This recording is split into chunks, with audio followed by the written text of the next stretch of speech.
name is Brian Dono. I'm the master motion mechanic here at the Human Garage. Today we're talking about total body strength and some kettlebell corrections. Before we start, I want to demonstrate some crocodile breathing.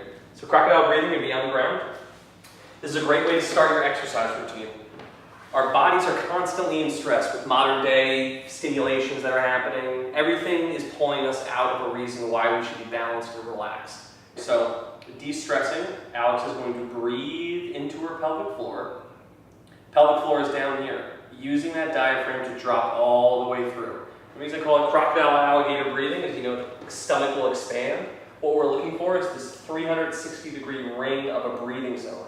And this happens when it's all the way down here, not chest breathing. So we're going to relax those shoulders, breathe into the hips, breathe into the pelvis. This will calm the adrenals, the diaphragm drops down. This will bring your body into a more parasympathetic state and not waste any adrenaline before your exercise. Now, sticking in line with the kettlebells, what I want to do is bring this into a plank. So, I want to have Alex pop up. Now, we know the common things of what we're doing in the plank. We want to maintain neutral spine and draw the shoulder blades down and in. Most of you out there are not really drawing in those shoulder blades, and it's actually creating a rounded back experience, which is locking up this rib cage right here. And so if you stabilize the muscles around the scapula, you'll begin to balance the rest of the hips. Alex, I want you to push up into a tall position right now. All right. This is how I want you to do your plank if you're warming up for kettlebells, because it's going to be straight arms. So kettlebell swings happen here, not here. Well, they happen in between, but more so in a tall plank position. So what I want you to do is bring those arms down. I want to demonstrate some muscle activation. So her hands are like this. Alex, I want you to bring your hands, I want you to curl them down and in. With the fingertips, it's as if you were snapping a bar with your hands. I want you to bring them down and in, which will activate the lats. So inhale, exhale, draw those in. And as you draw those in, you activate those lats right in through here. And relax. You don't want to hold these, but you just want to be able to draw them and turn them on. So it's doing that plank and adding in a little muscle tension and then getting out. All right?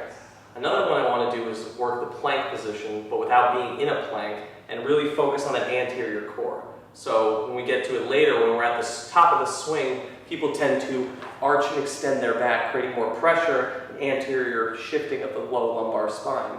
So how we do that is we demonstrate that with control as a hollow hold. This is a great one to warm up with. Lying on your back.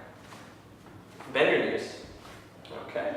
And we're finding a neutral spine. So when we're at the top of the kettlebell swing, we're not flattening our back, we're not hyperextending. We're finding that neutral spine, so that natural rounded curve, and you're not popping the ribs up. Pay attention to where the ribs are. Inhale, exhale. Contract the pelvic floor. Draw the breath in. I shouldn't see the hips move, but I should feel like your stomach and your belly button is being drawn in, creating internal pressure and contraction all the way through the lower end of your core. And I want you to inhale, exhale, contract, bring your legs into tabletop, 90 degrees. Good. Inhale, exhale to challenge further, straighten the legs. This is the hollow hold. Bring the arms up, right in the V, there you go. And now this creates that long pattern. This challenge is right here. Inhale, exhale, you should begin to shake a little bit. This is challenging. Inhale, exhale, bend the knees, bring the arms back. Good. That is a hollow hold. You can do sets for 10 to 30 seconds. You don't have to do it anymore because you're going to be challenging yourself during the kettlebell swing itself. Okay? The next thing I want to do is deadlift. So, can't do a kettlebell swing unless you have a deadlift that's proper. What we're going to do is we're going to take a bell that's heavier than the bell you would swing with.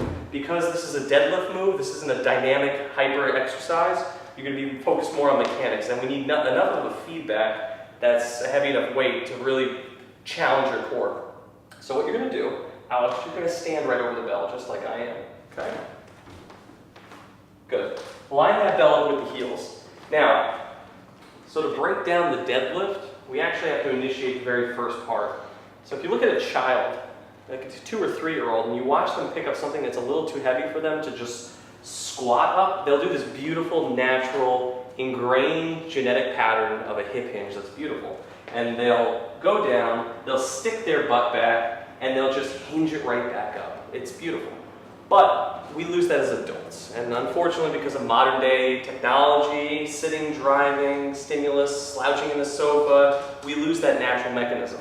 So to restore that, we need to begin to understand what a hip hinge is. A hip hinge is not really a knee going forward. That's more of a squat that activates the quads.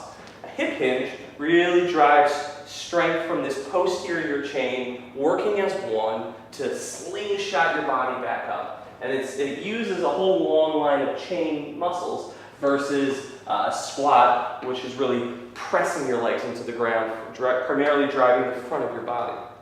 So to initiate properly, to see what the difference is, I want you to begin to bend down. You want to do knife hands. Knife hands are going to push into the hip crease, and they're going to stick your butt back. And you're going to stand right up. And just get fluid with this, you know? Don't overthink it. Kind of just pushing right in there, stick your hips back. Good. Nice. Now, ideally, when you're hinging, you want to be staring about 8 to 10 feet in front of you. And when you get to your bottom position, it's about 4 feet in front of you. If you keep your head up, you're going to go back down. You hinge. If you extend right here, this is going to premature tighten up everything here. You need to drive that head back down. So hinge there, back.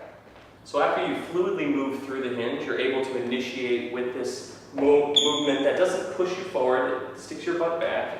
I'm going to actually test that. I'm going to grab this right here. And we have 3 points of contact: the back of the head, mid-back, and the sacrum. All right? Now, you can do this with yourself like this. Alex just holds this. If you have the range of motion right there. And you want to watch this space right here. If this space increases as you go down, that means you are actively arching your back, and that's creating too much tension going on above the hip. We want equal tension above this joint and equal tension below. All right, so you're going to drop down.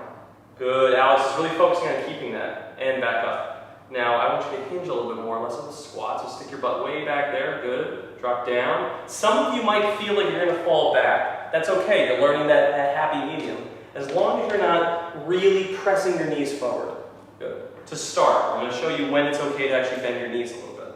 Good. And she's keeping her chin tucked. If she extends her head back, she's going to actively tighten up this chain up here. So she's dropping her chin. When she's at the top, her eyes are about 8 to 10 feet in front of her. When she's down in her hinge, her eyes are about 4 feet in front of her. Good. Keep practicing these movements. Keep pushing back, back, back, back, back, back. And if she feels that she's going to fall back, that's just where she's learning balance. Good. All right. Now she's got full range of motion there. She's standing over the kettlebell. She's going to initiate all of that. Dropping down. Hinging. She's going to pick up the bell. Once her hands clear her knees, she can begin to bend the knees again. Now, what we want is watching out between a flat back like this. This, I want to actually have the chest up a little bit. So there you go. You're really going to hold on. You're going to grab that bell. Remember, we muscly activated, we pulled our lats down.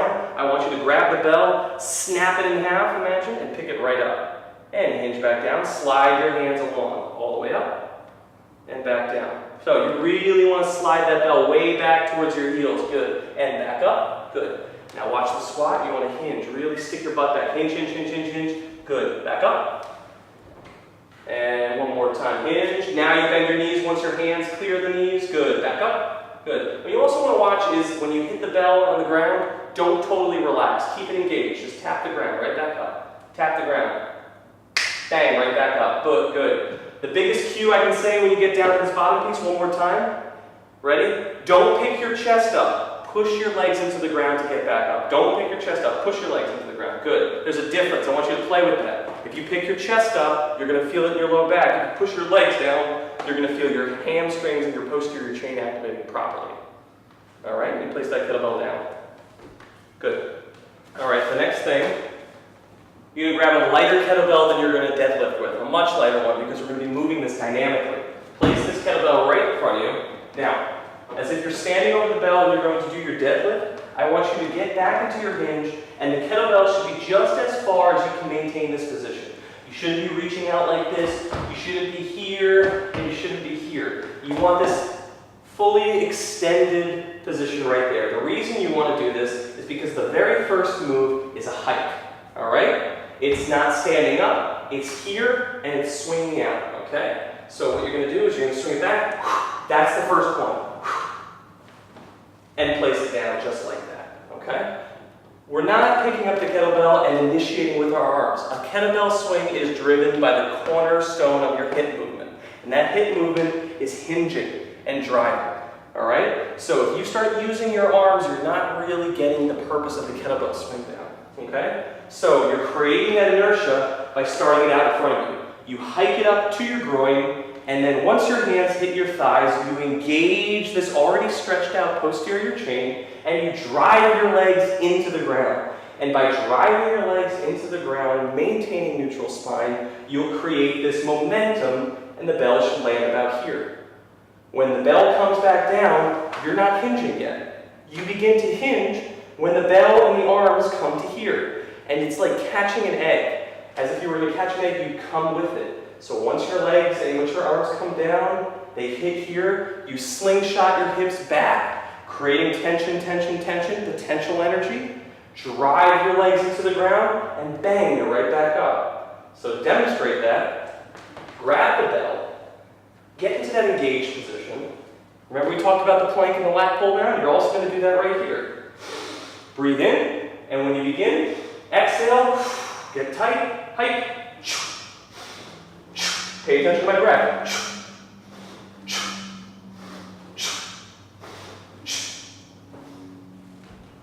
Notice I'm waiting for the bell to come down. I'm not going like this. This puts too much hyperextension into the back. I'm bringing it, waiting, placing it down. There are many corrections for the kettlebell, and I can't stress this enough.